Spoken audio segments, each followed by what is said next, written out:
That was the meaty, synthy pulses of Ride of the Galactic Heroes by Nick Ballantyne. It's almost airy, but then with more punch to it. Kind of. It's like a cosmic gumbo. It's like a... We were saying when he was making it that it's kind of a cosmic gumbo. A gunbo? A cosmic gumbo. Am I going crazy? Yeah, you need to study up on your Tim Robinson sketches. I do. Featuring I do. Santa Claus. Oh, God. You know he was paid $1 million. That's his quote. Yeah. He'll leave right now. Yeah, unprofessional bullshit. This is JoJo's World. I am Liam S. Smith, one of your co-hosts. And I'm Nick Ballantyne, the other one of the co-hosts. As foreshadowed, as foretold, Nick has finally created us a new theme song for space-based off-season activities. It only took like 2 years to figure something out. Tell us a bit about the new theme music. Well, you know me. You know that I'm a big fan of Juno Reactor. I came to you and I said, hey, I like Juno Reactor. So I made something that very vaguely, in the non-legal sense, sounds a bit like Juno Reactor from the 90s. And also Wagner. So the whole point of it is that it uses some of the themes of Ride of the Valkyries, but then is just Juno Reactor-esque sounds. Okay, that and I could also, find. It's got a soundbite from Star Wars Battlefront 2 in it. And from A New Hope? But we don't play that bit as part of the theme music. You're goddamn You've right. gotta go to Bandcamp for that. Yeah, so the joke here is that we're definitely not watching Star Wars, okay? We're not watching Star Wars. And yet... This show really What show is that, Nick? Why, that's Legend of the Galactic Heroes. That's right, that's what we're watching on JoJo's World, your JoJo's Bizarre Adventure recap and discussion podcast right now. And it is good. It's good. It's so Today we fucking watched good. episodes 3 and 4. With some trials and tribulations We had to get such technical difficulties finding a fucking stream of this that wouldn't jerk us around with bullshit subtitles not showing up mid-conversation. And even when we found some good subtitles for it, it still didn't give us all the subtitles. Yeah. Which is just madness. Basically, it was trying to sabotage us. These episodes are, of course, entitled Birth of the 13th Fleet and Empire's Afterglow. Same. And they foretell, or they tell, they don't foretell. Although if it's in the distant future, maybe.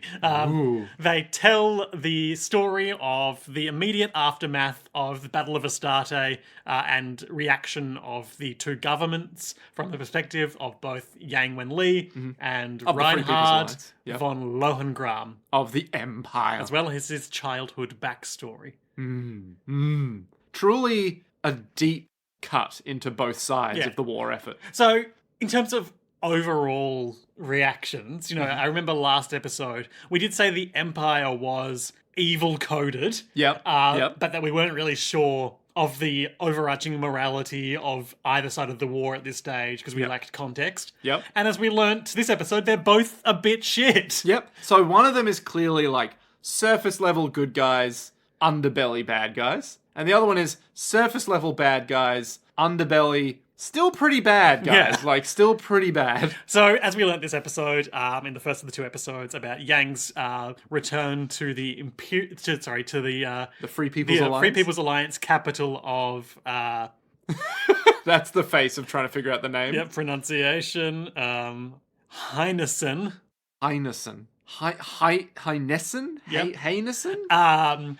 It's very super Earth Helldivers, in that everyone seems to live in very Suburban. meticulously planned suburban homesteads. It amazed me that they just look like trailer houses as well. But also that it's ruled by basically a fascist government with a allegedly democratic but Heavily corrupt. authoritarian government where the Minister of Defense has his own secret police. militia that he uses to suppress dissenters.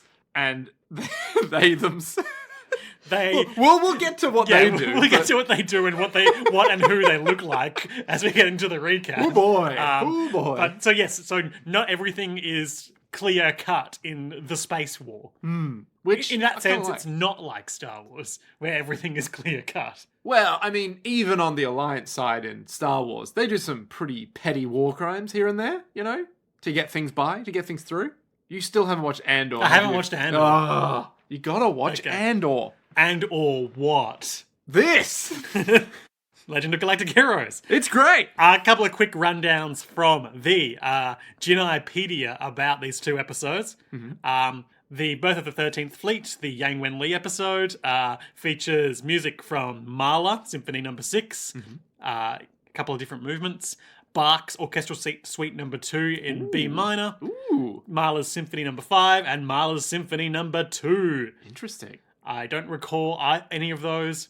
The only one that I recall, and I don't remember specifically which one it was, but the only, orchestral suite moment of that episode I recall is when a bunch of fascist militia were being owned by basically a fire hose. It's like the whole episode is bonkers because it just goes from one insane thing to the next. Yep. But you're also there like, oh yeah. Yeah. No, this makes sense. This is... And it sounds like there was a pretty significant difference in the reasoning for deploying the fascist militia in the anime as there was in the novel, which we'll get to when it comes up in our recap. Interesting. And as for the second episode, we've got music from Dvorak, Slavonic Dance No. 7 in C minor. We love Dvorak. Wagner. Ooh, we love Wagner. Brahms. Ooh, we love Brahms. Another Wagner Symphony in C major. Yeah. Max Reger, I don't know. Ballet Suite for Orchestra. And finally, Wagner Symphony in C major, another movement. Nice. So, yeah, I think this is just conjecture because we've only had a very limited window into these choices so far. But for some reason, the Empire, the musical choices seem to be leaning heavily on Wagner. Yeah, it's very German influence music. Whereas the Free Nazis loved. Yeah, but the Free People's Alliance is more like, hey, we're seeing a lot of Mahler. We're seeing... Yeah, I think Mahler was in the previous two episodes as well. So I don't even know who Mahler is. How do you spell it? Mahler. I wouldn't if I hadn't spent 2 years working for a symphony orchestra. What's he even known for? I don't know. Does he have any famous I didn't learn pieces? that much. Oh, you just went, oh, that's a name, all right. Yeah. Okay, all right. Interesting. But we don't have time for interesting, Liam. We don't. We gotta recap these episodes. It's true, we do. We've got to recap and discuss, because otherwise what are we doing here? Yeah, there's so much to recap. There's a lot to get through. And it's basically all in the second episode. No, that's not true. The first episode has maybe 4 things that happen in it. Actually, no. It has many things that happen that are ridiculous. I already know my highlight for these 2 episodes, though. Oh, I know what mine is already. Say it on 3. 1, 2, 3. PKC Robot guys. Oh, okay. What was yours? The PKC guys. Okay, the humming. fascists. Yeah. And mine was the guy with robot eyes in the second episode. Oh my god. So I look forward to that. We open on the beautiful city of Heinesenopolis. It's not Heineken, it's Heinesen.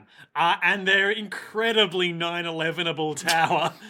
I love that the second you saw it, you're like, oh, there's going to be a 9/11 joke. Yeah, I said they knew. They knew that what they were doing. It's this big glass skyscraper tower with like 3 components. 2 almost sort of twin towers either side of it. And then joining them in the center is a sort of a golden shaft. Yeah, it's very like, you know that big tower in Dubai? Yeah. It's a lot like that. It's got that sloping base. Yeah, it's like it gets thinner as it goes up. Yeah. Which makes a lot of sense. It has a nice Because sturdy of base. architecture. Yeah. And yeah, then we go to... Although, hang on, before we move on. Sure. Have I ever told you that building that I just mentioned, because it's so tall, they can't pump water up there? Oh. So what that means is there's actually... I mean, they can barely pump water up to my offices on the 17th floor of a particular government office building here in Western Australia. So what it means is that the sewage system, because it's all like, it would have to be gravity fed and whatever, they can't... Wait, no, sorry, that's not what it is. That's a different thing. This building has a proper like sewage thing inside. Okay. But it's not connected to any sewage outside the building. So what happens to it? People come with trucks and just get the shit to then take somewhere else. Every day. Every day. Every single day. That's too frequent. So the opulence and like the beauty of this It's a elegant potent building. visual metaphor. Yeah, exactly. It's like, oh, we all live in And stink beautiful... metaphor. Yeah, and it's like, wait, so Olfactory metaphor. you're telling me that it just builds up and then you just take it away? They're like, yeah, every day. It's like, but why? But why? It's ridiculous. Anyway, that's what I think might be happening at that building as well. So Yang is in his house, his quarters, on His trailer. on Super Earth, essentially. Yeah, his little... And we can see that it's one of a series of basically identical housing units in this neighborhood complex. Little condominium. I mean, it could basically be a military base house for all we know because of his life, but it's not the impression it's giving us. Especially with Julian living Yeah, Julian, his ward. His ward. Yeah. Ooh. His androgynous ward, who I did check at his male. Oh, okay, all right. Yep. So it really is a nation of men. A nation of men and Jessica. The one female that we ever see. Basically, Yang is lying on the couch in his pajamas with a blanket on, and Julian is making tea, being like, if you don't get up now, you won't get to the war memorial ceremony. And he says, I'm not going because it's just going to be Secretary of Defense Trunicht, stroking his own ego, jacking himself off in front of the space nation. But who really won in that battle? Everyone died. The ceremony should be about the dead. They shouldn't be trumpeting me as some hero. Like, I just want to go back to sleep. Yeah. After all, at the end of last episode, Jessica yelled at me for being a soldier. Yeah. They've also got a little fat cat, which I like. So Julian is all like, come on. We gotta describe this cat. Oh, okay. It's incredibly floofy. Oh, is it a dollhouse cat? Is that what it's called? It's got little black socks and otherwise an overarchingly white body, but a little black beard and a big black tail. Yeah. And it's got black little ears. socks. Yeah. Little black boys. Socks and gloves. Yeah. It's a real sort of anime cat. Inverse Mr. Mistopheles, but fat. I guess? But I hate cats. If you trick Mr. Mistopheles into saying his name backwards, he disappears. Mr. Mistopheles. Mr. The DC fans are loving that. Anyway, moving on. Okay. Meanwhile, in the Secretary of Defense's evil government office, he's all like, wait, you're telling me that Commander Yang is not coming to my ceremony? But I need to prop him up as a war hero for my own political advancement. That's ridiculous. We need to get him here now. You, character whose name I'd never really picked up on, call him and get him here. And we've got like... So this guy, Trunit, is wearing like a proper suit. Yep. Because he's obviously a politician. Yeah. But there's... a couple of military officers, high-level military officers. Yeah, like some dude wearing an all-white... You know what? Their names will be on the wiki here. They will be Alex Kazan... Or hang on, maybe... Their names will be there. We won't know if that's them, though.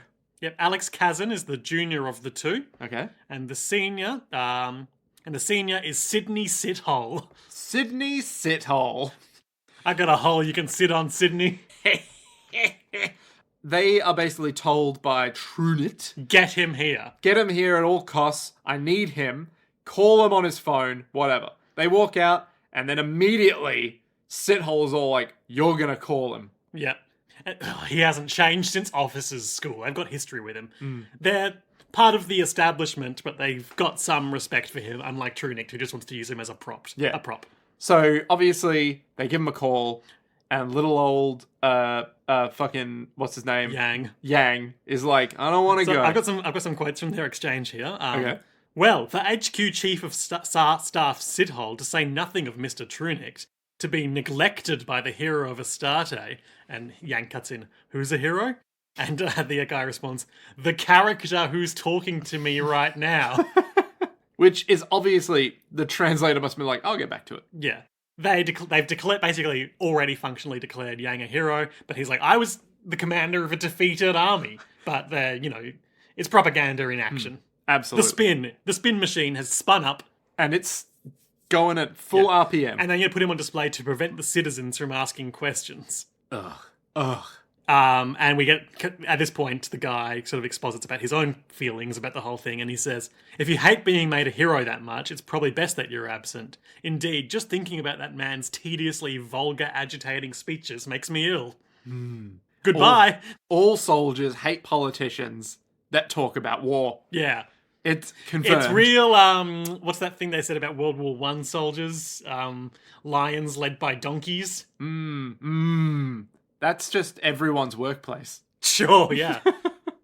So Yang decides not to go to the ceremony and instead has some tea with brandy.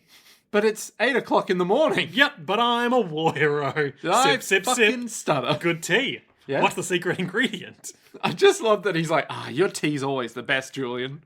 It's And- like, it might just be The brandy. the brandy. Yang, you might be an an alcoholic. Are we going to get an episode where No, he's he like, does turn down a drink later in the episode. that's true, that is true, but who's it from? A villain. Yeah. You never accept a drink from a villain. Exactly. That's what playing Final Fantasy XIV taught me. Yeah, you never know what's going to be in it. You never know when you're going to get poisoned, which is all the time. Wait, but you took me out for hot choc this morning. Ha! Oh, no. 3, 2, 1, and you won't be needing these, and I crash your glasses in my hand.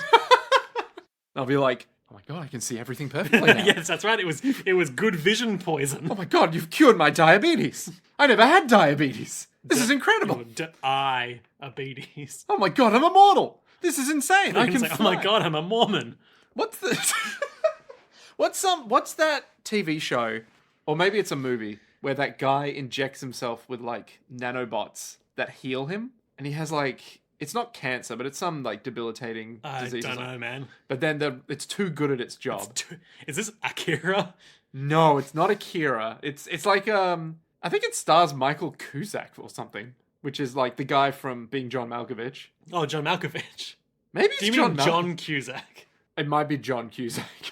Is it not Michael Cusack? I don't know Michael Cusack. Oh no.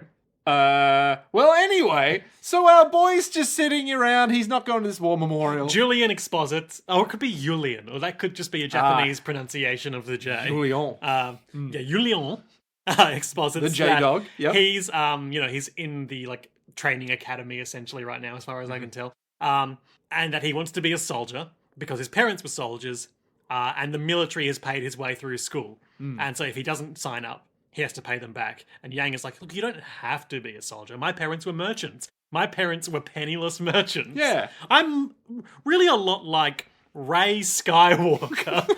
Look, we're not saying this is like Starship Troopers. Oh my god, what if it turns Does- out that Reinhard and Yang are brothers? Oh, that would seem very unlikely Yes, given very. the backflash. And the size of space. The Yeah. backflash. The backflash.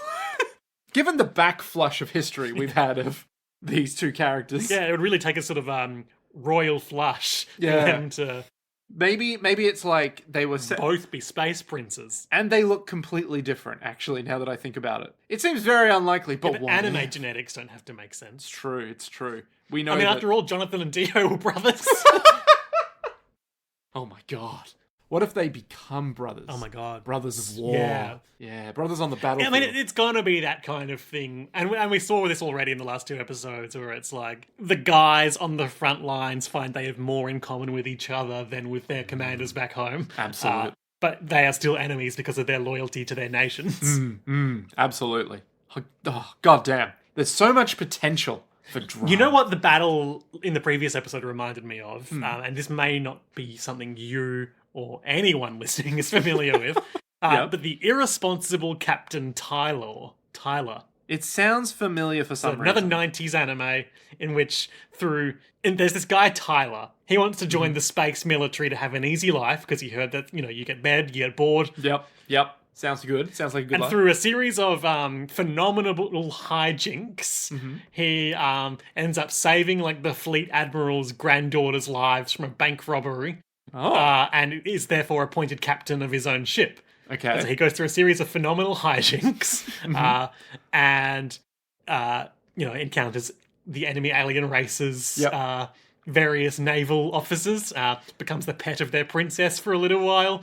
All right. And long story short, becomes commander of, the Earth Alliance's space fleet. Okay. And in the climactic scene, Yeah. he's got command of the Earth space fleet. His like chief rival character, who is one of these aliens, but is ultimately an honorable man, has assumed control of the evil alien space empire's fleet. Yep. And the ultimate gambit of it is all their ships are lined up across the space battlefield from each other, and they start to accelerate forwards, and they keep going, and they keep going, and they keep going, and they just pass each other by. And that allows the peace process to begin. Okay. So they're And I don't think that's going to happen in this, but all the stuff last week with the two commanders respecting each other reminded me of that. Yeah, where it's like, there's no point of us continuing this fight. Yeah. Let's go. Yeah. But what if, at the end of this, they reconcile somehow? Like, they recognize, you know what? We're just killing The each other. Fazan Dominion becomes the dominant power in space. Just in time for the Tyranids to arrive. Oh, excellent. Nick, tell me about the Tyranids. No, we are 40k hour. We are never getting into 40k Okay. ever again. But I'll tell you about Nids, because they're great. They're just a bunch of aliens that are hungry. That's basically their whole thing. Great. They're controlled by a hive mind. They've got big slash and talons. Is the hive mind sapient? Almost certainly. Because without it, they're all just random, like, hungry boys. And with it? They're still hungry, but controlled. I see. Like dogs on a leash, where you're like, no, go that way, you know? And they seem more coordinated than usual. I see. Terrifying beasts, truly. But as terrifying as the orcs, we'll never know. Yang offers to, Yep. pay Julian's military school debt. But, the implication of the scene is still very much he wants to be a soldier, and he's going to be a soldier. Yep. Particularly Do given... you hate soldiers that much, Commander? I do hate them, don't I? In this war, I've come to hate them more and more. If there's anything I can do to wash my hands of this business soon, I want to devote myself to historical research, you see, and maybe chronicle the exploits of certain galactic heroes. What if at the end of it, it turns out the narrator is just Yang? Yeah, I won't be man. surprised. But it feels like it couldn't be either of them. But it could be Yang. No. Because it's like, even now, the galaxy has started to forget the exploits of these legendary galactic heroes. That's true. That is true. What if it's just like his dad? What if it's Julian? Actually, does he even have a dad anymore? No, his dad died penniless, a merchant freighter. True. Much like what Luke Skywalker believed about his father, Anakin Skywalker. So to which I am saying Yang's dad is going to end up being the evil commander of the Isolone Fortress with the cyborg eyes. Yeah, he's the Kaiser. Yeah. Yeah. So anyway, Yang and Julian, They turn on the TV and the definitely memorial not evil. ceremony is starting. Yeah, the not evil Yeah, propaganda there's begins. Red, white, and blue hanging banners with their icon in the center, like, those big Nazi banners you always see. Oh yeah. And there's thousands of assembled people for the Secretary of Defense's address, and he's talking, he's doing real American war on terror propaganda stuff, being like, our soldiers fought and died for our freedoms, and we love our freedoms, and freedom is the freedom to be free. Yeah. We cannot from be captured. DOMs. We cannot be captured by guilt. We cannot be captured by shame. We have to persevere. We got to move Talks on. about the motherland a lot, good spouses, good children. Yep. And how our men and women died. Their sacrifice will not be in vain. Citizens, I dare to ask, why did 1,500,000 soldiers die? And Yang responds at home, because the chief executive's planning directions were unwise. Truly. Yeah. That is the most wisdom. Do you suppose this is a noble death? The motherland and freedom are worth protecting. Blah, blah, blah. And, it gets everyone to, salute and cheer. Yep. They're all like, Motherland! The Alliance! Motherland! Down with the Traitors! Empire! Yep. Yep. Is that a A thing? specific thing from Dune? I mean, from the Dune movie, absolutely. How does he ride the worm? I was wondering that yesterday. So, have you watched Dune Part 2 yet? I haven't watched Dune Part 1, Nick. You know that about me. God fucking... Okay, so the way it's... I am thinking about watching the David Lynch one, though. Oh, God. So the way that the There's sandworm... a pug in that. Yeah, there is, unfortunately. So the way that the sandworm works is that it has the mouth, Yep.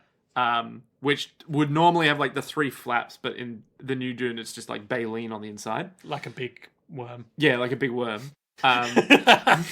But what happens is, as it's moving, it has these big flaps, that go down its body. Ridges? Yeah. And so what they do is they have these hooks that they just have. Oh, so he doesn't use magic to ride the No, worm. no, no, Oh, not I thought he very used his far from space it. magic to control the worm. There is, in fact, no... That's what a Jedi would do. No, see, the space magic is the Bene Gesserit, who is the sisterhood. I thought Paul's whole thing was he could see the future. Yeah, so Paul's whole thing is that he... Okay, look. So the reason why he's doing his thing is because the spice on Dune... Yeah. Kessel. No. You know, if we ever end up playing a Star Wars campaign, I am going to put a planet that used to be Dune in it just to make you angry. I'm gonna kill you. So what happens is Paul is allowed to learn the Bene Gesserit ways from his mum Jessica, who's in the Bene Gesserit. Jessica Edwards, Yang's fiance. Oh my god. But the thing is, no males can be part of the Bene Gesserit. Okay, I know this. Because but they did 10,000 years of selective breeding to make a male psychic. Exactly, and that's what Paul is. Yeah. He is the Kwisatz Haderach. Okay. Who they want to use to basically create like the perfect weapon of ultimate control or some shit The like ultimate that. showdown of ultimate destiny. The problem being that Jessica was never meant to have Paul in the first place, so she's like ostracized effectively. Oh, it from went the wrong. Yeah, and they're just like, how fucking dare you? You've ruined everything. You've made a Kwisatz Haderach. Look at you, Jessica. Was it meant to be a woman? Do I remember that right? No, so it was meant to be a man, but later. Oh, okay. Then the Bene Gesserit are like, you fucking moron. You should have signed a woman. But how does this let him... So because he's had the Bene Gesserit training, he has all of like the voice, which is like the mind control thing. Oh, he can do Jedi mind tricks? He can do Jedi mind tricks. It really is the same thing, isn't it? Yeah, but because of that, he also has incredible, like, you know, innate genetic powers and bullshit like that. He's a sort of ubermensch. Yes. Now you're getting it. So when he takes the spice, he's like, the spice is in everything. I'm starting to get these weird visions it's of the making future. my innate powers even better. Yes. So he's getting these weird visions of the future. Things are like going odd. Turns out the spice is like a way of getting prescience. Yeah, I know this. So then he goes off and finds the source of the spice, which is... The big worm. The big worm having the little worm getting squeezed out. That sounds gross. It is. And so he drinks that, which is called the water of life. Okay. He goes into a coma, sees literally everything. Yep. Every possibility. And then he's like... he's doing... Doctor Strange. Yeah, I was going to say, you're going to hate this comparison, but then you made it for me. No, it really is a lot like... he sees everything on the grass, because in the future, he's like, I see a future where Dune is actually like all green. Like, it's just terraformed, we're having a great time. So he convinces the entirety of the Fremen that, the indigenous population. Yep, that he's the good guy. And they're all like, great. How dare you can't be the good guy? He's like, your name is Ralph. You have a wife and 2 kids. You were scared when you were little of thunder. You know how I know this? Because I'm the Kwisatz Haderach. Because I'm Sherlock Holmes and I examined the boot print on your soil. Yeah, and the reason why the Fremen are malleable to that is because the Bene Gesserit implanted the Missionaria Protectia, or whatever it's called. You're losing me. So they basically convinced everyone on the planet that, the real religion to follow is this, and one day the chosen one will show up. Al Gaib will show up, and then Paul is just like, hey, I'm the guy from afar, I'm the Lazan Al Gaib, and they're like, how dare you? And he's like, you're James, and he's like, Lazan Al Gaib, and then they just hail him as the Lazan Al Gaib, and then he frees them in the sense that he's like, I'm the new leader now. And then in 3,000 years, he turns into a big worm. No, he doesn't, but his son does. Okay, and where were we going with this again? The spice is the reason for prescience. Okay, and where were we going with that again? So the way that you ride a sandworm is that they have the ridges on the back, and they use these hooks, right? Yep. So there's no magic. You just literally jump on Does the magic help? No. Like you can predict the worm's reactions better? At that point, no. He was just a guy. Okay. So he was like getting weird visions already, but he's like, I just got to ride a worm. And all the Fremen can ride the worm. Oh, okay. So the whole point is that, like, on this side of the planet, on the northern side, it's the only habitable area of Dune, right? And there's, like, I don't know, hundreds of thousands of Fremen living up there, whatever. What they've done is they've convinced the Spacing Guild, who are addicted to the spice, they'll pay them some spice, and then they'll turn the satellites off on this side of Dune, where there's... Use your words. On the southern hemisphere, and maybe a bit of the northern hemisphere. Turns out, the Fremen are so good at living on Dune, they've just colonized the rest of it, and there's fucking billions of Fremen living there. And so they're all 1 billion Fremen. 1 billion Fremen. I think we should move on. Yeah. So anyway, point being, Dune cool. Frank Herbert, I'm maybe not so cool. convinced. The iconic click-clack of a lone woman's high heels echoes down the War Memorial As people scene. Look on, just going... As Jessica Edwards. Oh, that potential bitch. There's a scene later in this episode where she's like, you think I'm a bitch, don't you? I couldn't help but think of it as like, instead of being like, you think I'm a bitch for doing that, it was just like you think I'm some little ass bitch, don't you? She does the scene we all expect her to do, where she publicly confronts the war minister, being like, You tell us that we should fight and die for the country, but where were your family? Are they in the war? Ha! Yeah, Ozzy Osbourne's in the back, just being all like, This gets her in trouble for the remainder of the episode with the fascist militia. But this is what I was driving at earlier when I alluded to a significant difference between the book and the anime. Oh, okay. In the original novels, this is from Genaipedia. In the original novels, Volume 1, Chapter 4, Yang actually attended the memorial service, and the provocative statements he made became the cause of the militia, the Patriotic Night Corps' attack on his residence. So they weren't specifically targeting Jessica because he had already escorted her out of the place before the ceremony. So he was like, "Don't listen, I'll take care of it." Yeah, right, okay. Interesting. And then the PKC went after the rest of them because just by association. Because Yang caused a scene in the ceremony because he wasn't at home being like, it was the executive's bad decisions that got them all killed. Yeah. Okay. Interesting. Yeah, that kind of changes everything. Yeah. It also really reduces Jessica's role in the episode. And potentially the show. They put her on a plane at the end of the episode. That's TV shorthand for this character's never coming back. Yeah. It's like, you're going off to a good place. Yeah. Where? Siberia. Space Siberia. Yeah. So Jessica gets up and it's like, listen, my fiancé died. No. Jean-Robert Lapp. My used-to-be fiancé. My incredibly French fiancé. And she basically, tries to expose the defense secretary. He did not even have time for one last cigarette before he died. Sorry, French listeners. Yeah, anyone who knows any French will just be like, the fuck is wrong with this podcast? Yeah, tries to expose the Secretary of Defense, and he's all like, now. She's hysterical. Get her out of here. So then these guards show up and are like, you're coming with us. And she's like, unhand me. I thought it would have been great if she knew Kung Fu at that time, but... And then I think his exact reaction is, now listen... Is it grief? Grief makes insane people of us all. But we can't be grieving. We have to be more sane than ever.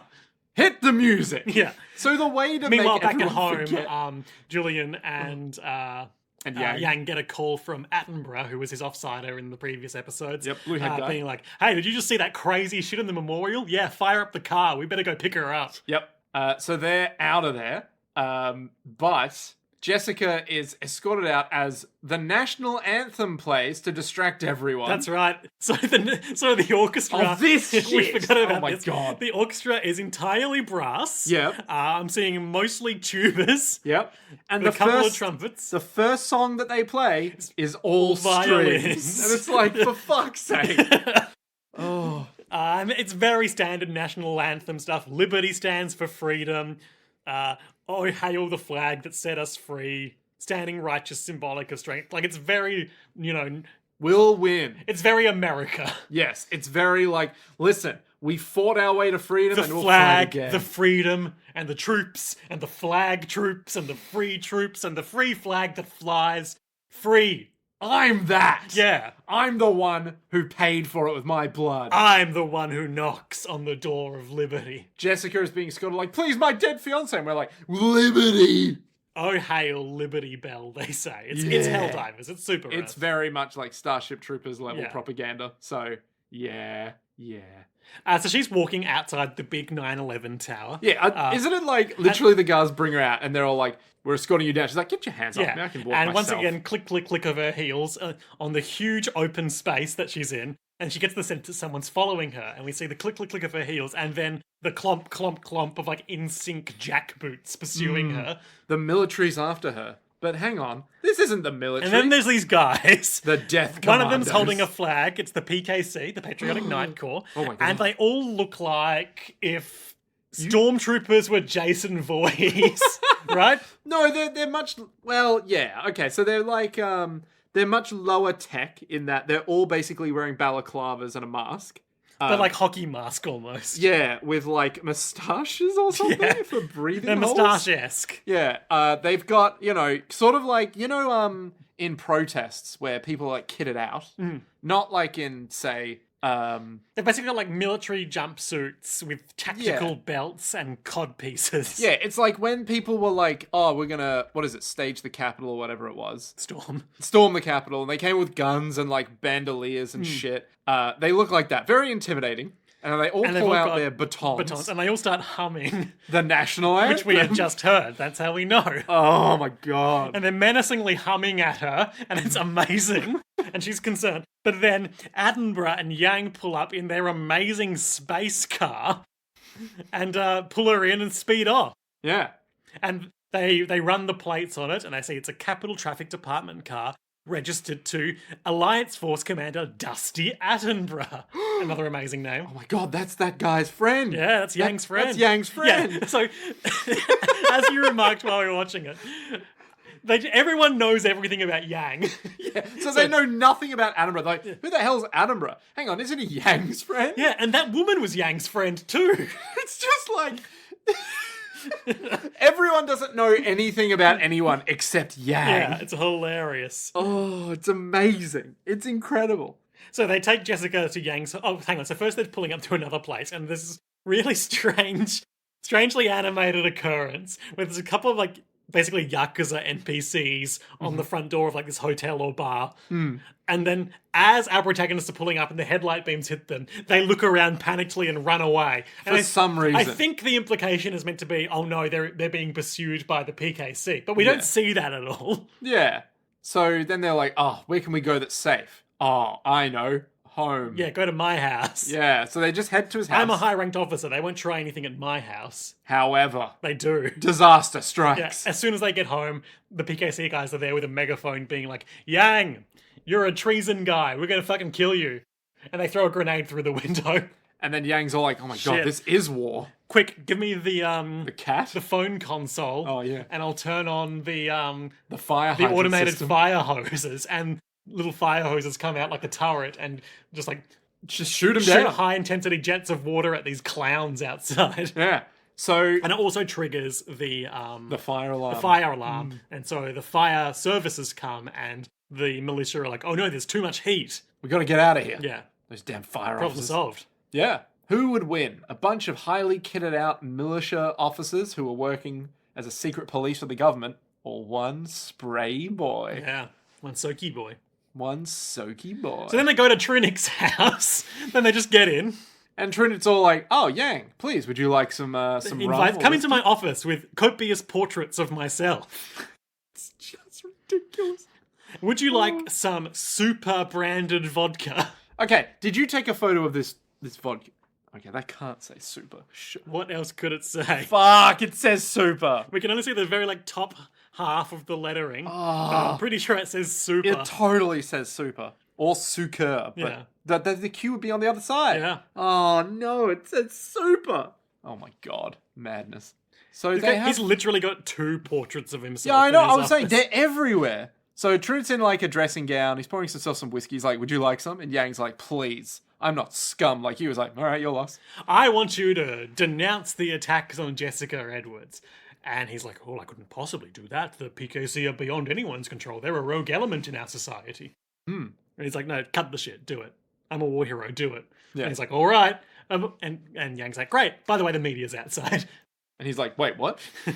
So then, as Yang leaves, victory in his grasp. Yep. A PKC guy comes in and is like, well, that didn't work for us, did it? Yeah. Yes. Master, do you want me to firebomb his house again? No, let him be. I think he says something quite significant along the lines of... Knowing how to handle heroes is also a talent of a nation's leader. And then we cut to Yang in the... In the airport? No, back in the military office, and he's being handed basically a suicide mission. Yeah. So he basically gets told, have a seat. Oh, by the way, we're giving you like this old shit Yeah, so fleet. our subtitles cut out a little bit here, so we missed some of the detail, but basically he's being given command of the 13th Fleet, which is predominantly like the bedraggled survivors of the Battle of Astarte. Yeah. And being told to assault the invincible Isolone Fortress, which we learned from exposition last episode is basically the Death Star. Yeah. So that's the thing that last time we saw make a beam that destroyed an entire fleet. It's blocked out the only like the way of getting from this section of the navigable galaxy route to this between one. the Yeah. two territories. Yeah. So the rationale here is interesting because it seems like they're sympathizing with his position. Well, so the two officers here, they've promoted him to Rear Admiral. Yep. But B, they And this is Sithole and what's his name Yeah. again? Yeah. So they they're like, say, you're getting a promotion if you manage to pull off this mission, then Trunit can't ignore that. Yeah, he can't possibly like sweep you under the rug if you do that. Now, but they do acknowledge it's basically a suicide mission. Yeah. So you either die a villain or live a hero kind of thing. Where it's like, oh, you did treason. It's time to make you a hero by giving you a suicide I don't know if that's mission. quite where they're coming from. I get the feeling I think that's where Trunic's coming from. Yeah. But I think it's sort of like they're looking at it going, okay. They say, so he asks them if they think it's possible. Yeah. And they say, if you can't do it, nobody can.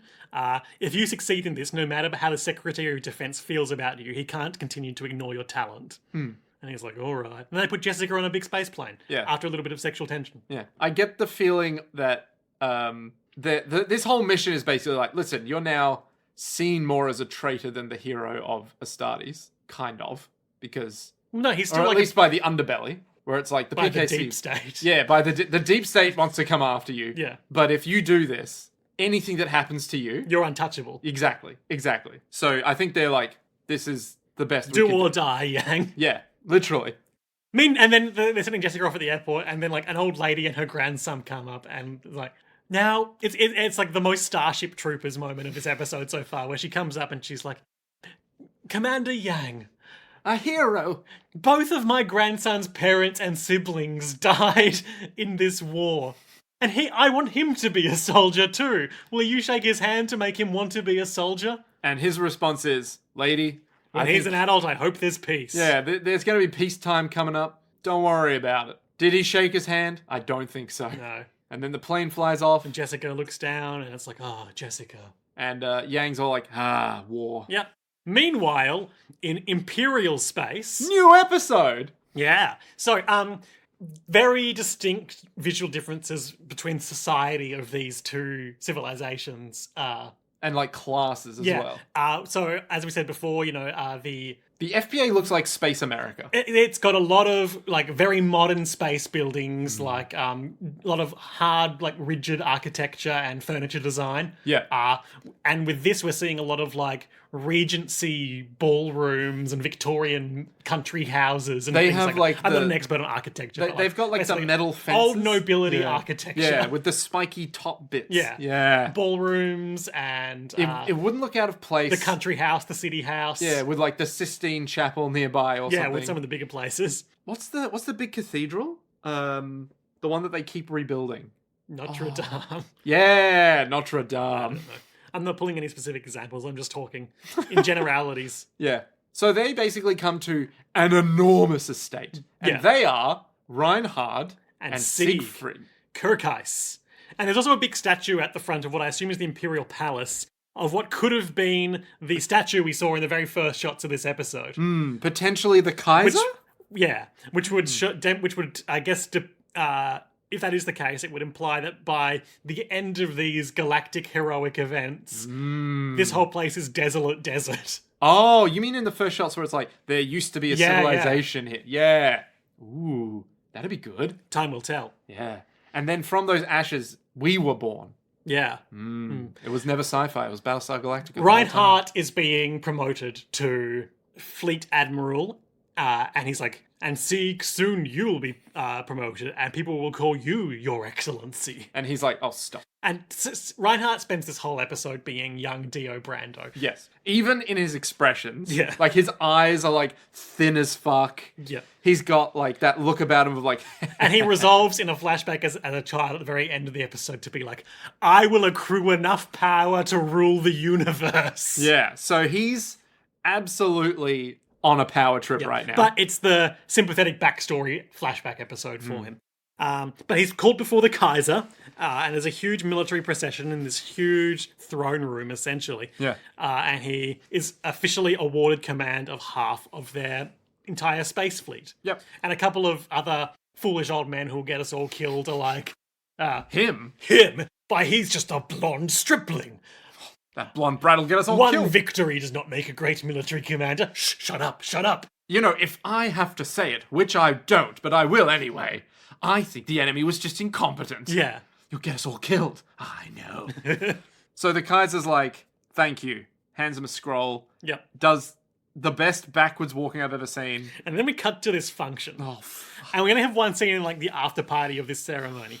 But it's Sieg Kirkhuis, his Reinhardt's offsider, Redhead guy. with one of the guys that we saw drinking wine in an evil restaurant in the last couple of episodes. The man with an amazing His forehead. name is like Paul von Oberstein. Oberstein? Yeah. And this guy, the conversation isn't of much import itself. He basically just says, like, I'm Captain Paul von Oberstein. I wish I was serving under a great commander like Reinhard, but I'm just a, shift officer at Iserlohn Fortress. But as he's talking, like, a bunch of really significant things keep happening. The first is that his eyes start flashing red and, like, pink. Yeah. And it's like, sorry, I've got these mechanical eyes.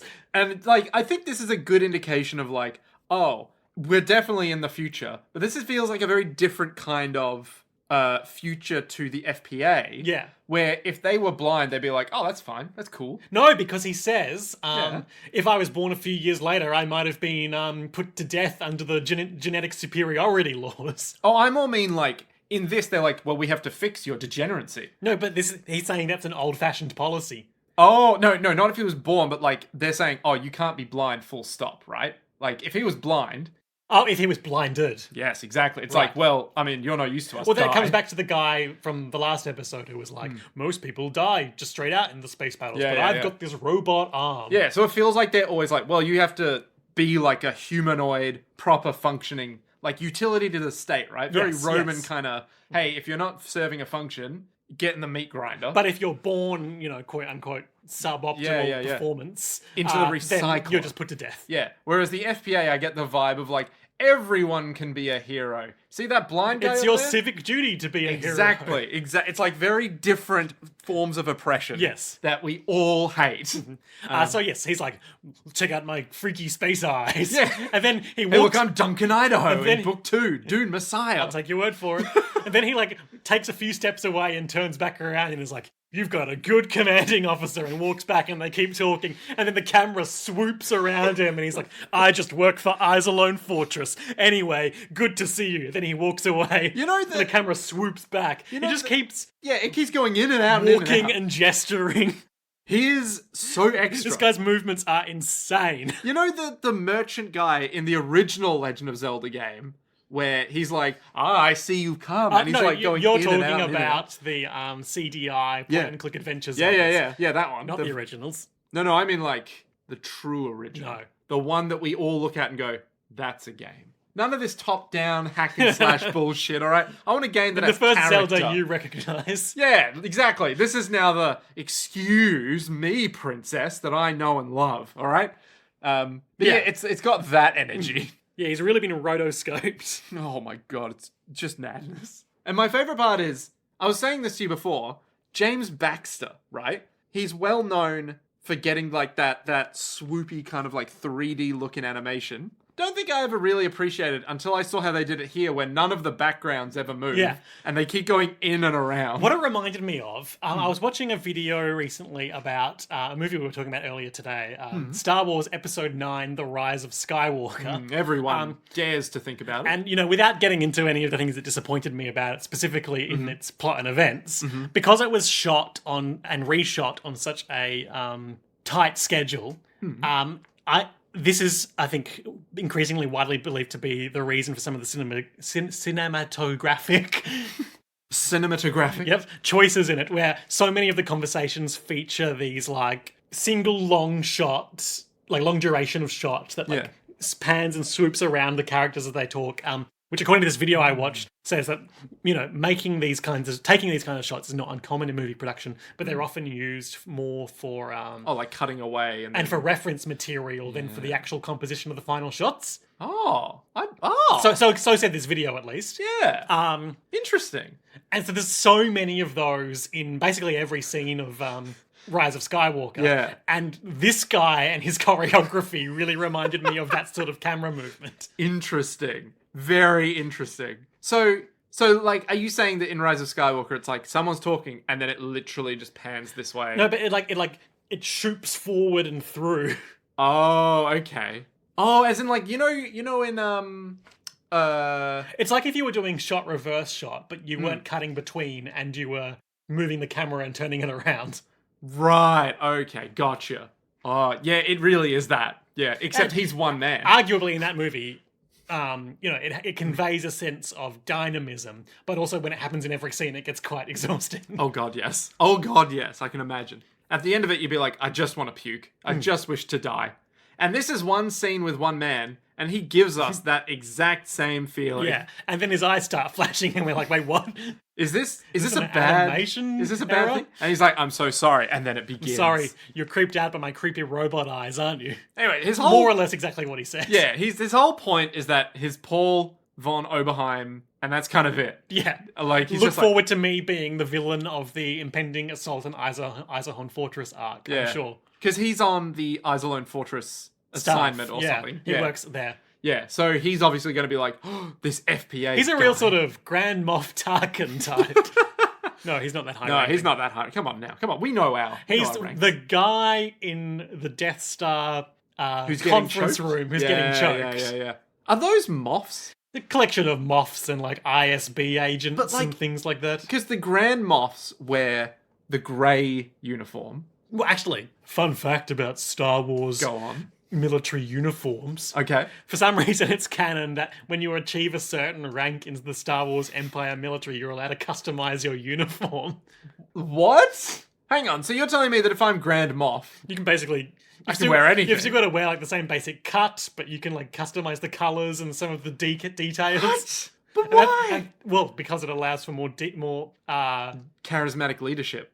no, I was going to say out of universe, more representative costume design. Yes, I guess that's true. But it's not a uniform. No, it ceases to be uniform. Yeah, exactly. That's so dumb. I hate it. I hate it so much. But at the same time, I can respect it.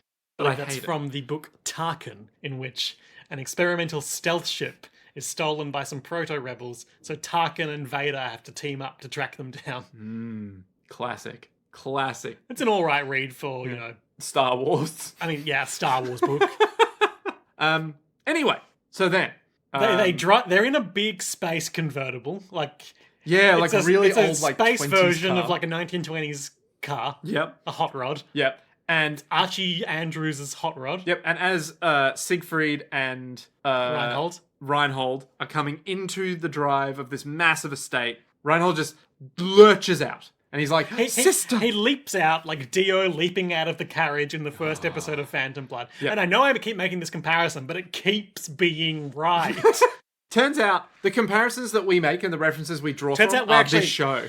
Despite our issues articulating it sometimes, we're good at this. Despite the one thing we need to do to be good at this that we're not good at, we're good at this and we're good at it.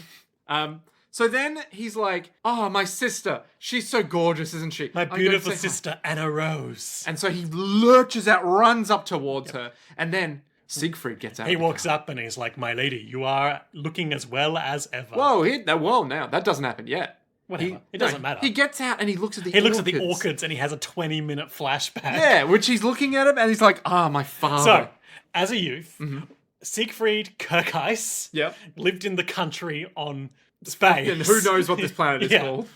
I don't think we actually were told. Yeah, no, I don't know if the subs cut out or something. But So he lives in the space country. And his father tells him that some impoverished nobles are moving in next door. So he runs out to say hi. And Reinhardt's there. And he's all like, Sieg, that's a very common name, but Kirkheis has a good ring to it. crisp. It's good to say, Kirkheis, Kirkheis. It's like the wind blowing through a canyon or I'm something. going to call you Kirkheis from now on. So then Anna Rose comes out And Siegfried instantly falls in love. because she's, probably 6 19. feet tall. Yeah, she's huge. She's like this gargantuan beauty, right? And she's like, hello there. Please be good friends with my brother. And he immediately runs away upstairs, locks himself in his room, and then flashes back to her saying, Oh, please take care of my brother, won't you? And he's like, I remember that from when that just happened. I love it. So I will absolutely do this. And we flash forward to Reinhold's first day at school, and he's walking down to his new desk, and this like Big bully. Dudley kind of guy. Dursley loud, absolute accurate. Dennis the fucking Menace, Yeah. He lounging back in his school chair, Like just smirking like an asshole. basically wearing stunner shades. Yep, and he's like, Shit, we forgot to close the door to the recording studio. that's fine. Can you please shut that? Yeah, sure. It could have created bad echoes for the hour-long episode to date.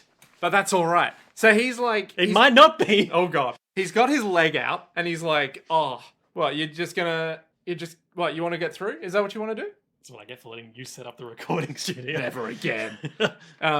He's like, what, He sticks his leg out. And yeah, he's like, you want to get through? it's almost like when you stick your leg out and trip someone as they come past. But he does it while the guy is still like a meter away. Yeah. So Reinhold is just standing there. Looking at him. And then he's like... And Sieg is like, oh no, what if he trips? And then Reinhold slaps the shit out of this Yeah. guy. And he's like, get out of my way. And he does. And he does. And that's it. And then Sieg is like, oh, classic We Reinhold. think they're introducing a impoverished noble starts getting bullied for his higher birth by the common children. But actually, Reinhold just repeatedly beats the shit out of this guy. Yeah, so one of them is... And We cut forward from here to Sieg running through the woods being like, oh no, Reinhold keeps making enemies whenever I'm not there. Reinhold is basically getting taunted by that bully guy and being all like, what, you think you're so big, Reinhold, huh? You think you're some big guy, do you? You wouldn't try and kill me any day. You wouldn't kick me in the crotch right now, then almost beat me to death with a rock. You're not a big enough man to do that. So Reinhold immediately kicks him in the crotch, Picks up topples him a over, rock. picks up a rock, and starts beating him to death on the head. Until Sieg pulls him off. And it's like, Sieg, stop! And then this Sieg, dude stop, runs I've away. almost killed him. Yeah, he runs away. And Reinhold's like, oh no, what have I done? I've got blood on my blazer. My sister's gonna be disappointed in me. So Siegfried is like, hang on. We never see that child again. We can only assume that he succumbed to his wounds on his way home. So Siegfried is like, hang on, I've got a great idea. We're Come gonna with jump me. in this fountain. Yeah, so they jump in the fountain, they start playing, and we get like some very detailed shots, very 90s-esque berserk shots of like It's like a it happy becomes face. painted, essentially. Exactly. It's like water painted, Yeah. like... And then Sister is making them coffee or tea to warm them up from playing in the fountain. And she's like, oh, playing around in the fountain? Oh, that's just too much, you boys. The perfect ruse. And then both of them look at each other like, haha! Then we cut forward again and they're running home one day and Reinhardt's like, my sister's made some delicious cake, but you can't have any unless you beat me home. Siegfried blazoned with this possibility of cake A with a token sister. from a beautiful sister. Oh my god. Oh my god, a beautiful friend's Oh older my sister. god, a sylph. Young boy's delight. So then, what happens? Disaster. Oh my god, there's a car out the front. And he's like, that's not my car. Oh my god, and my dad is sitting at the table drinking with 40 pieces of Judas silver on the table. This guy's like, oh, Reinhold. Oh, it's great that you're here. You know, your sister's going to get married to the... We're actually the Kaiser. taking your sister. Yeah, she's going to go live with the Kaiser now. Isn't that great? What? Reinhold goes up to his dad and is like, what Dad, did you do? You fucking sold my sister? And then he's all like, I did. I But... couldn't say no. It's at least I get some money for it. Yeah. And then Reinhold's all like, you son of a bitch. And he goes upstairs where Anna Rose is playing the piano. And she's playing sad piano. And she very well. once again, it immediately cuts out when she stops playing. There's no lingering sound. And she looks to her side and he's there. And he just keeps saying, well, in English, sister, Nissan. Yeah. Like, it's basically all he says over and over again throughout the scene. It reminds me of, Yeah. you know, Segata Sanshiro, the Sega Saturn mascot who does judo on people. Nope. What the fuck are you talking about, Liam? Get your phone. Pick up your My phone. phone's on from the less than ground. 20% battery. Pick up your phone and show me this. What I can only assume is a horrifying monster. His name is Segata Sanshiro. Yeah. Because it sounds a bit like Sega Saturn. Yeah. Well, it's like I looked up what katsu means, and it turns out that katsu is short for katsuretsu or something, which is just cutlet apparently in Japanese. So this is I was like, Segata what? Sanshiro. Oh no, I do know him. We've talked about him on the podcast in Yeah. the past, I'm pretty sure. And he just walks up to me and is like, you buying a Sega Saturn? No, I think I might get this. Yeah. Pretty much, yeah. Yeah. And so they did a sequel ad campaign a few years back for the 60th anniversary where they introduced... So 60th anniversary Yep. of the Sega Saturn. I don't know. Of Sega. I don't know. Oh, okay, all right. Whatever. That makes more sense. I was like, the Sega Saturn came when I was a kid. With the character Sega Shiro. His son? Yeah. I think I might have It seen was basically like a this. Kamen Rider actor or something. I don't know. But anyway, Amazing. so they did like a very loose plot over the series of these ads where he fights like a Kamen Rider villain who is revealed to be his corrupted father, Sekita Sanshiro. Oh my god. And the joke in the one where he realizes that and they're fighting is Yeah. the only thing Seiga Sanshiro says to evil Sekita Sanshiro's villainous monologues is just with varying different levels of emotional affect. Father or Tosan. He just goes, Tosan! Tosan! Tosan! Etc. Amazing. And that's what Reinhardt's doing in this. He's just scene. like, sister. Yeah. Sister? Yeah, he's distraught. He's in terror. distraught. He can't handle the loss of a Brother's sylph. despair. Yeah. A sylph is, of course, a sort of fairy. Is it? Yeah. Okay. All right. So you're saying that this woman a is not just a fantasy sister. show. It's not just a sister. She's a beautiful fae. In Final Fantasy XIV, Oh, God, here we go. A Yeah. Realm Reborn, Yep. the sylphs are one of the beast tribes that live near the forest nation of...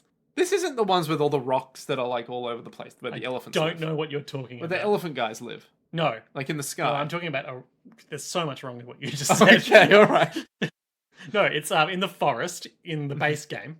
Oh, okay. All right. And they're basically like little lettuce people. And they're sylphs. Lettuce people. Like they're made of plants. They look like little... Like if you made a snowman out of lettuce and gave it wings... Just the idea of like, you know, like plants, like lettuce. Yeah. Of all the plants. They look like lettuce. Oh, okay, all right. What do they look like? Cabbage. They summon the Primal of Thunder, Ramu, who you might recognize as summoned by Sid in Final Fantasy Yeah. 16. Yeah. I don't, but I know You that watched that me is a play thing. some of that. Some, yeah. And he's voiced by the guy from The Office. Oh, the distinctive accent. Yeah. Yeah. Northern accent. Yeah. Northern accent guy. Yeah. His name escapes me right now. Yeah. But he was also briefly in Game of Thrones. Northern accent. Yeah. Anyway, so Sylph. Sylph leaving the house. Yep. She is being taken away by the Kaiser. To what end, I'm not entirely Everyone sure. is sad.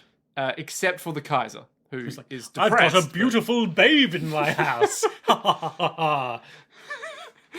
You know what that reminds me of, actually? Is the guy from I Think You Better Should be Leave. good, Nick. The guy from I Think You Should Leave with Tim Robinson, who's like...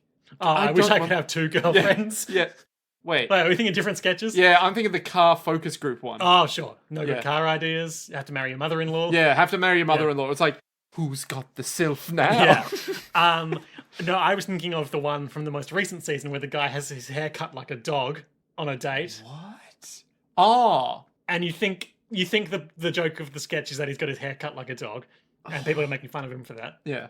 But he's still reconnecting with this woman he's on a date with, and he's like, "I'm sorry, I don't think this date is going really well. It's going really well, and I really wanted to have two girlfriends." Fucking hell. Oh, I only vaguely remember. I remember that, but I vaguely remember the dog haircut. I'll show it to you when we're done. Yeah, that's... Yeah. Okay. So point being, Sylph, Kaiser, Two girlfriends. two girlfriends. Done. The boys are sad. Yeah. So, Siegfried hatches a plan. No. Alone. No. In the night. Reinhard catches a plan alone in the night. Reinhard, blonde, Siegfried looks out the window normal style And he's all sees Siegfried sees Reinhard running away in the night. Yeah, and he's like, that can't be good. That's trouble. Their last name changes between the flashback and the present. True, From it was... von Mullenstein or something. Yeah, von Mollen. To von Lohengram. So what the Now, fuck von is means like of in the same way de means. of? I could be wrong there. No, because de is... No, I know de Yeah. is right. Yeah, or yeah.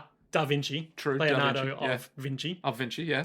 Or du. But I could be wrong about the German equivalent. I doubt it. I think we know what we're talking about when it comes to German I think we conjugation. know a little thing or two about everything. Listen, if there's one thing I've learned that's really simple, it's German conjugation. There's no complexities about it. It's very simple, clearly defined rules, no problem. You're looking this up right now, aren't you? Von in German surnames either is a nobiliary particle indicating a noble patrilineality, or is a simple preposition used by commoners that means of or from. There you go. We were right. We fucking knew it. As for why Take it changes, that, Germany. As for why it changes, unclear.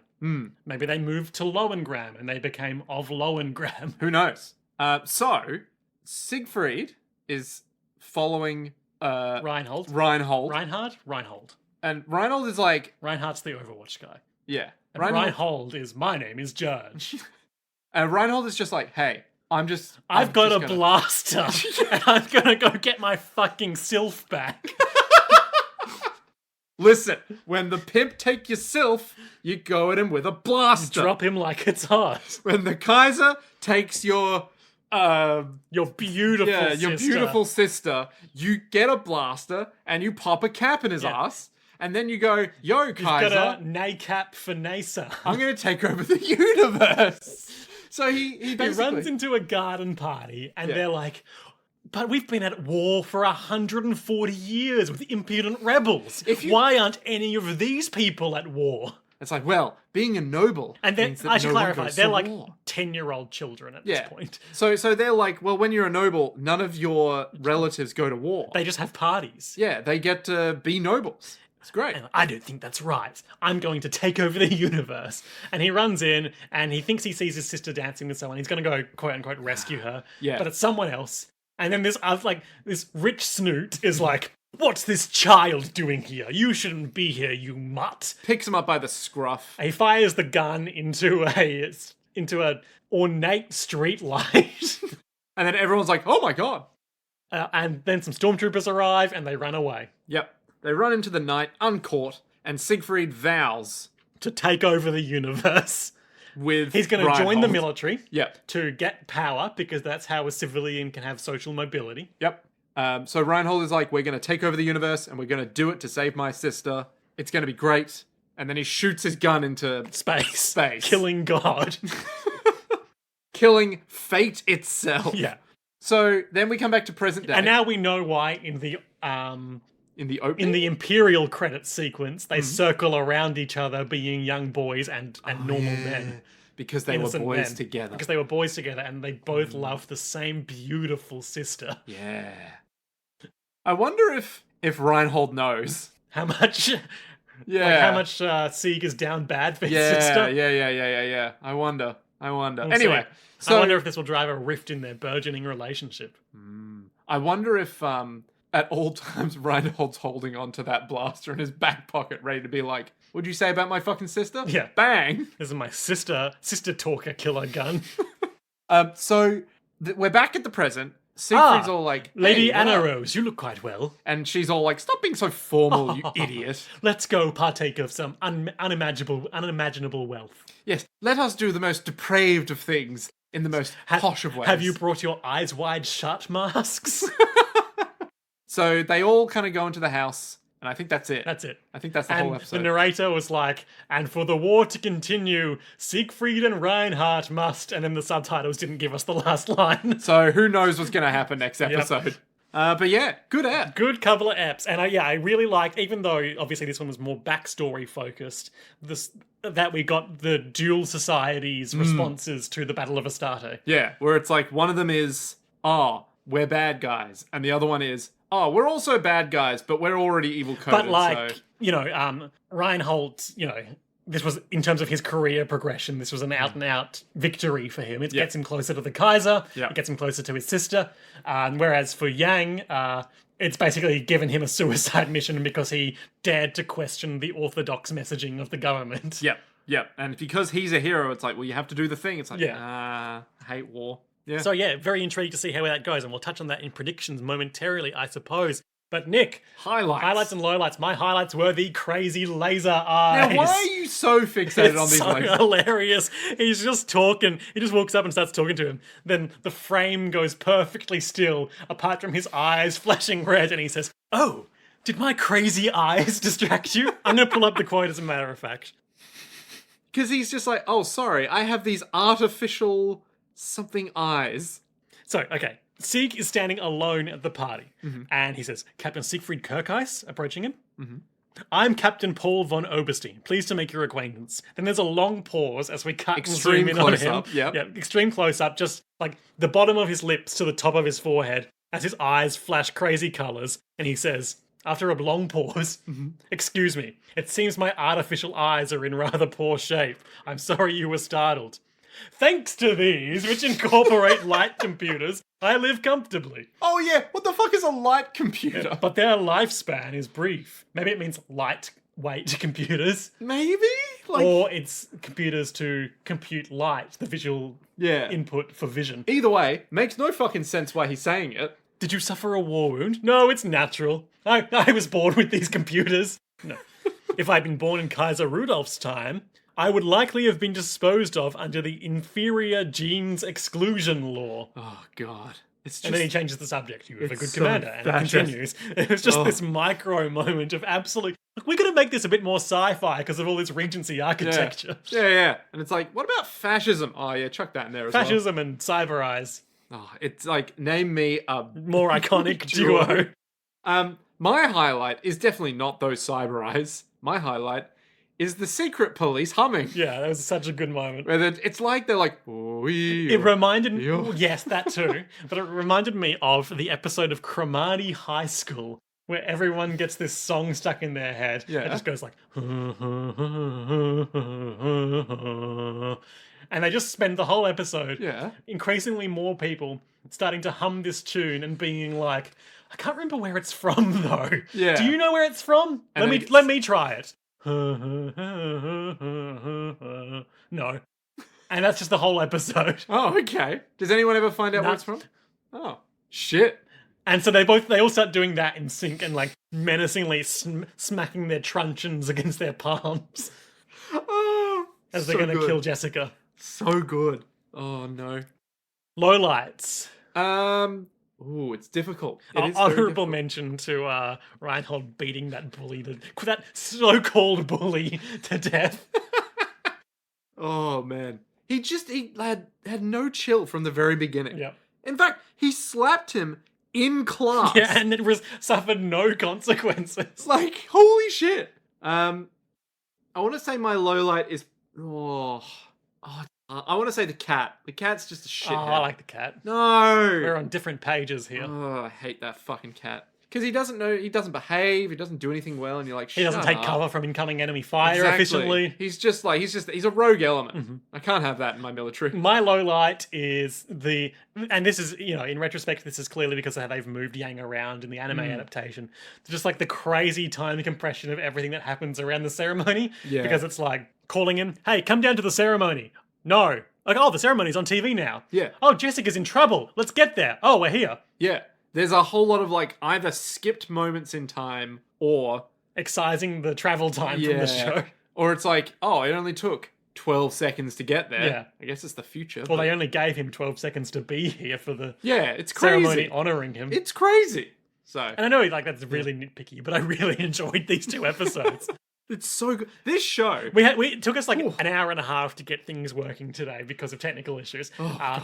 And after watching the first one, we were like, look, it did take a long time. Do we want to just watch one today? No, we want to watch two. We're gonna get them both. It. We need this like log in our system. Folks, you need to watch this show. It's good shit. If you like logarithms of the I hyperbolic guess variety, you could watch the modern remake if you really wanted to. If you didn't want to watch incredibly stilted Cyber Eyes flashing on screen. That's what makes the show, though. Yeah. Oh, if you just want Sylph, go for mod. But So- if you want eyes, I think next time, obviously, we're going to see the Yeah. 13th Fleet either come together and prepare for its assault on the Isolone fortress, or it's actually going to happen. yeah, because I figure they haven't done much in terms of filler, and I can imagine there's not going to be a whole lot of filler because it's just I don't based on think- these novels. Filler is necessarily a applicable term, but Well, like we haven't gotten anything that's like, oh, we made this up for the anime, and it's not really gonna impact anything. Like everything has been, oh, this is like a logical progression of events, and this actually matters to explain. I mean, we've only watched 4 episodes.